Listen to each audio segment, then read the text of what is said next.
in literature you will find overlapping theories of the philosophy of education.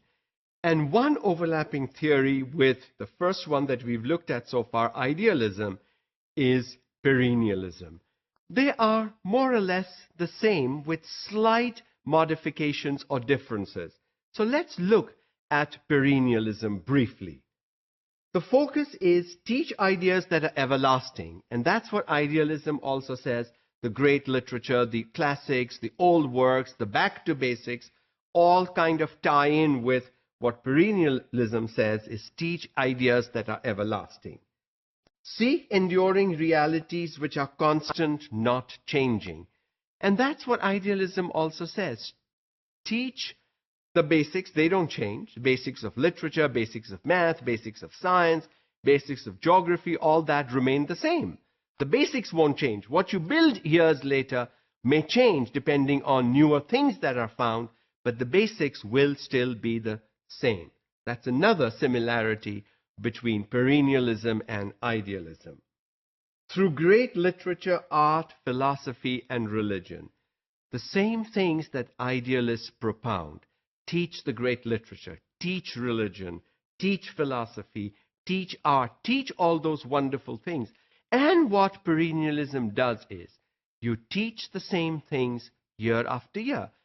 If a teacher is teaching class 1 English or class 2 math or class 3 science for 20 years, okay, in classes 1, 2, and 3, we are still looking at the basics of language, the basics of math, the basics of science. And so the teacher has taught the same thing year after year after year for 20 years. And the teacher claims, I have 20 years of teaching experience. Incorrect. The teacher has 1 year of teaching experience multiplied 20 times. Nothing has changed. The experience is the same. And that is what Perenialism does and believes in.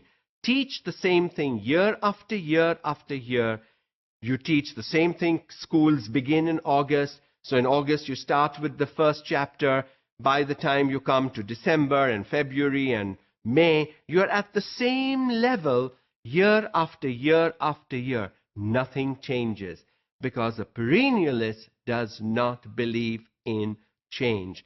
The perennialist would like the idealist, to see the things taught again and again and again. Because every year, the classroom is the same, the syllabus is the same, the textbook is the same, the teaching methods are the same, the teacher is the same. What has changed? The only thing that has changed from year to year is the students in the classroom. So with a new group of students, I teach the same thing. They don't know what I taught last year or 3 years ago or 5 years ago or 20 years ago. So even in my 21st year around, I will teach the same thing to 21st batch of students coming to my class. That, to me, sounds boring. If I am doing the same thing, it's like a robot. You know, you do the same thing year after year after year after year. It is boring. But for a perennialist, it is great. Perennialists enjoy this. They don't get bored teaching the same thing year after year. They would hate for the school to change a textbook, because when a textbook changes, something changes, and perennialists don't like changes. So to a perennialist, using the same textbook for donkey's years would not hurt at all. These are some proponents of the perennialist approach: Robert Hutchins, Jacques Maritain, Mortimer Adler, and Alan Bloom. You can read up, if you're interested, about the contributions or why these people believe and propound the perennialistic approach to education. Obviously, they are strong believers in what they try to preach, which is perennialism. They believe it, they live it, and there are lots of teachers today who would love and are following in their footsteps in our classrooms today.